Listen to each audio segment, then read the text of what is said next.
제6분대장 계급과 제 지상작전사령관 직책을 걸고 분명히 말씀드립니다.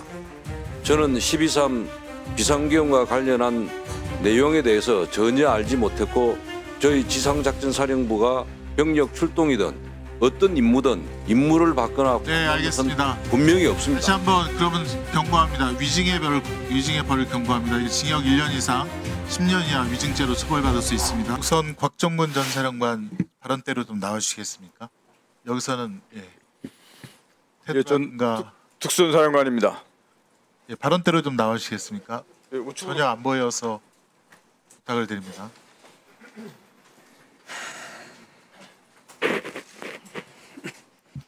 전 특수전사령관입니다. 우선 PPT 자료화면 좀 봐주시죠.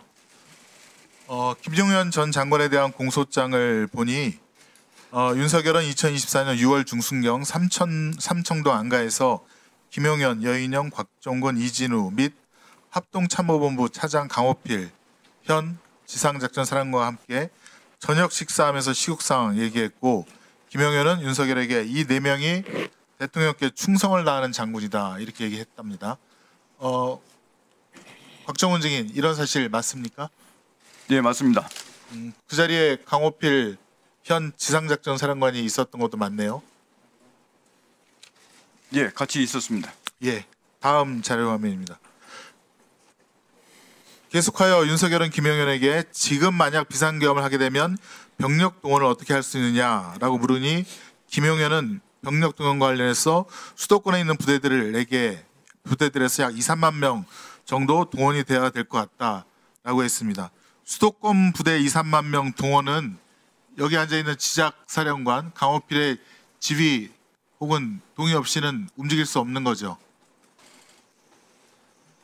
그 지휘 체계는 그렇게 되어 있는데 저것은 제가 직접 들은 사항이 아니기 때문에 제가 말씀드리는 것은 제가 묻는 거는 2, 3만 명 수도권 인근에 2, 3만 명이 움직이려면 지상작전관 사령관에 명령이 있어야 되는 거 아닙니까? 지작사 예하 부대를 움직이는 것은 당연히 지작사령관의 그 권한인 부분. 당연한 거 아닙니까? 뭐 군대 갔다 온 사람이면 다 아는 건데요. 다음 자료 화면이요. 김용현 2024년 12월 4일 새벽 2시에 이 불법 계엄이 실패하고 난 후에 이런 말을 합니다. 여러 가지 어려운 여건에서 임무를 완수해준 수방사, 방첩사, 특전사 콕 찍어서 지작사 이렇게 얘기합니다. 여러분들께 고맙게 생각합니다. 수고했습니다. 라고 얘기합니다. 이런 사실 있습니까? 맞으면 김용현 장관이 저렇게 발언한 사실을 기억하고 있습니다.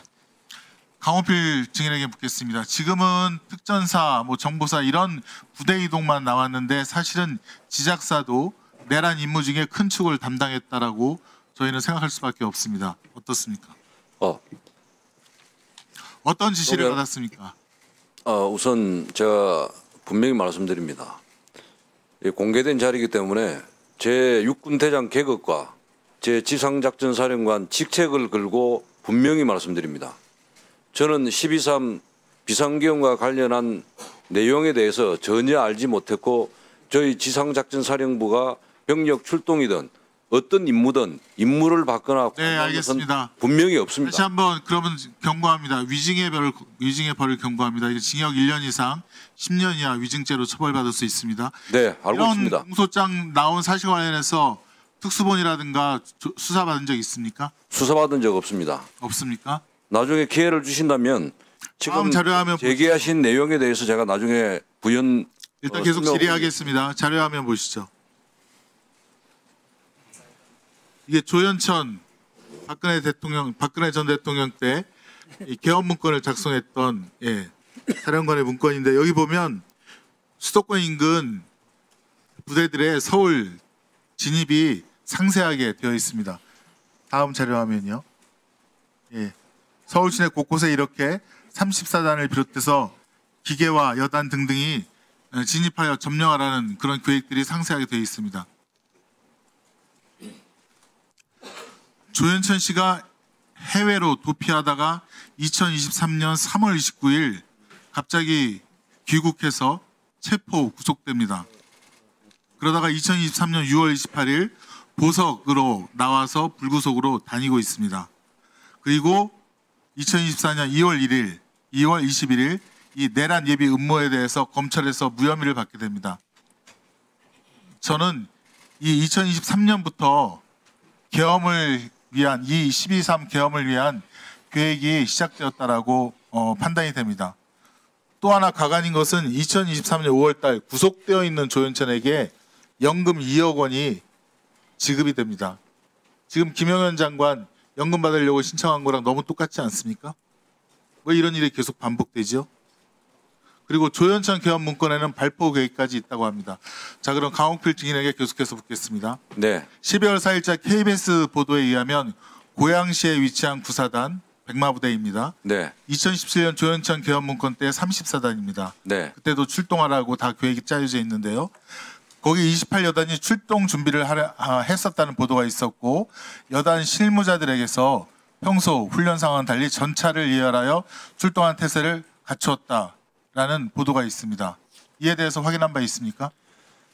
사실 확인을 했는데 사실이 아닌 것으로 저는 보고를 받았습니다. 묻겠습니다. 그리고 참고적으로 구사단은 강호필 증인이 보병사단이고 구사단에게 출동 준비하라고 지시한 적 있습니까? 저는 저희 예하 부대에 어떤 준비를 하라거나 명령을 내린 적이 단 한 번도 없습니다. 다음 자료화면 보시죠. 양구군청 출동한 계엄군, 고성군청에 출동한 계엄군입니다. 양구는 21사고 고성은 22사입니다. 이 두 곳에 계엄군이 7명이 출동하고 또 고성군 같은 경우는 2명이 출동합니다.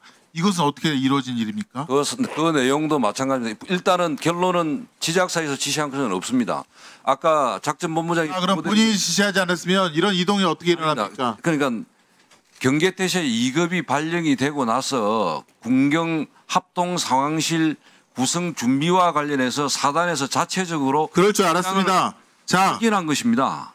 지금 군경 합동 상황실은 통합방위법 시행령 16조에 따라서 통합방위 사태가 선포된 때 구성하도록 되어 있습니다. 이 전국 경계태세 진돗개 둘 발령에 의해서는 되지 않는다고 그렇게 규정이 되어 있습니다. 양구 고성 한번 볼까요? 자료 한번 보시죠. 저도 3군단 현리에서 근무를 했습니다. 네. 다음 자료 화면요. 자, 이 총기까지 휴대하고 다음 자료 화면. 이 사실 21사, 22사가 사실은 월북, 월남의 주된 이동 경로입니다. 다 알죠. 옛날에 정동진 잠수선 침투했을 때 다 이 경로로 해서 다 월북한 거 아닙니까? 네. 왜 이런 22사가 왜 그 의원님, 저 부대들 활동은 제가 다 확인을 했는데 분명한 사실은 비상계엄과 관련해서 활동한 것이 아닙니다. 아니고 그러면 화천, 인제, 철원 다 전방에 있는 부대들이고 지작사 반환인데 왜 양구랑 고성만 출동을 한 것입니까? 그 부대들이 양구는 왜 출동을 안 했어요? 그러니까 그 사단장이 판단을 경계태세에 시민들의 그 CCTV를 장악하려 했던 CCTV를 장악이 아닙니다. 경계태세 1급이 발령이 되면 군경 합동 상황실을 운용하고 CCTV 통합 관제센터에 나가서 네. 그것을 하게 돼 있는데 그것을 준비하는 차원에서 협조하러 갔다고 제가 확인을 했습니다. 자, 강호필 사령관, 네. 조금 전에 모두에 좀 뭐 또 추가로 하실 말씀 있을 것 같은데 있습니까? 표정이 뭐 있는 것 같은데 있어요? 네. 말씀하십시오. 아까 여러 가지 우리 존경하는 김성은 의원님께서 세 가지를 제시를 했습니다. 6월 안가, 그다음에 병력동원 사전 모의, 화상회의에 지작사도 참가해서 임무 완수 뭐 이렇게 했다고 이렇게 말씀을 하셨는데 세 가지에 대해서 제가 기회를 주시면 좀 말씀을 드리고자 합니다. 간단히 말씀드리세요. 네. 우선 첫 번째 6월 안가 모임 관련해서는 제가 사적 모임에 간 것은 6월 달에 단 한 번입니다. 한 번이고 그때 방첩사령관으로부터 연락이 와서 대통령 주관 격려 식사 자리가 있는데 참석을 해달라 이렇게 대통령께서 요청을 했다. 이래서 제가 그 안가를 간 거고 식사 자리에서 대통령께서 이번에 대장 진급했던 것을 축하하고 그다음에 종교 때문에 진급을 시킨 것은 아니지만 이번에 모처럼 불자 출신이 대장이 진급이 되고 하면서 불교계도 상당히 좋아했다. 이런 이야기를 격려 진급 축하하는 그런 이야기 플러스 그 자기 당신의 검사 시절의 일화 등 주로 사적인 그런 이야기들을 주로 하면서 대통령님께서 주로 거의 거의 전체의 한 80~90% 이야기를 했고 저희들은 식사하면서 뭐 주는 술 먹고 이렇게 말 그대로 술자리였습니다. 그렇게 무거운 이야기를 하는 거나 그런 것은 아니었고 그다음에 충성을 다하는 장군이라고 했다는 사실은 저는 사실 개인적으로는 기억을 하지 못합니다. 그러나 그 말은 이 군인들이 각자 맡은 직책에서 최선을 다하고 있고 국군 통수권자한테 충성을 다한다 이런 의미로 이렇게 이야기한 것으로 저는 공소장에 나와 있는 걸 보고 그렇게 이해를 했습니다. 두 번째는 병력 동원과 관련해서는 아까 제가 말씀드렸지만은 제가 분명히 여기서 말씀드릴 수 있는 것은 제 계급과 제 직책을 걸고 제 군생활에서 저의 개인적인 명예를 걸고 여기서 분명히 말씀드립니다. 12.3 비상계엄과 관련해서 전혀 저는 알지를 못했고 저희 지작사에게 임무를 주었거나 병력 출동 임무를 주었거나 어떤 임무든 역할을 하라고 저는 지시받은 사실이 없습니다. 만약에 그런 사실이 있었다면 지금 한 달 반 정도가 지났는데 지작사 이하에 저희 부대원들이 웬만한 사항은 다 알고 제보를 했을 겁니다. 없습니다. 그다음에 화상회의 문제도 마찬가지입니다.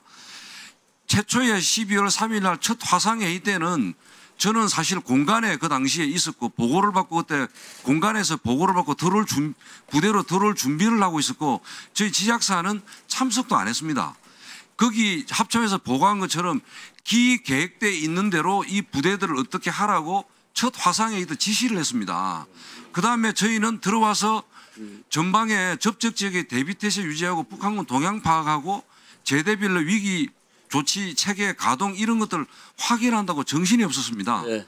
그러다가 마지막에 네. 갑자기 합참에서 통제해가지고 화상회의 참석하라 했는데 사실은 VTC만 연결해놓고 1시간 동안 대기를 하고 있었습니다. 네, 이제 그만하시고요.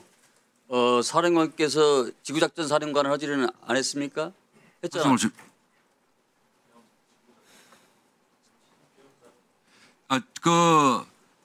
그 계엄령 비상계엄 선포되면은 지작사는 제1지구계엄 사령부 역할을 하게 되고 예하 군단은 지역계엄 사령부 역할을 하게 되는데, 예, 그 비상계엄 관련해 가지고는 계엄 상황실을 구성하다가 끝났습니다. 거의 시간이 2시간밖에 안 됐고 저희 네, 지작사도 그렇고 알겠습니다. 군단도 그렇고 상황실 알겠습니다. 구성요원들이 박 4명에서 8명밖에 안 됩니다. 알겠습니다. 곽 사령관 들어가십시오.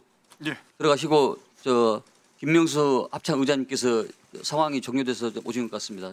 질의에 참조해 주시기 바랍니다.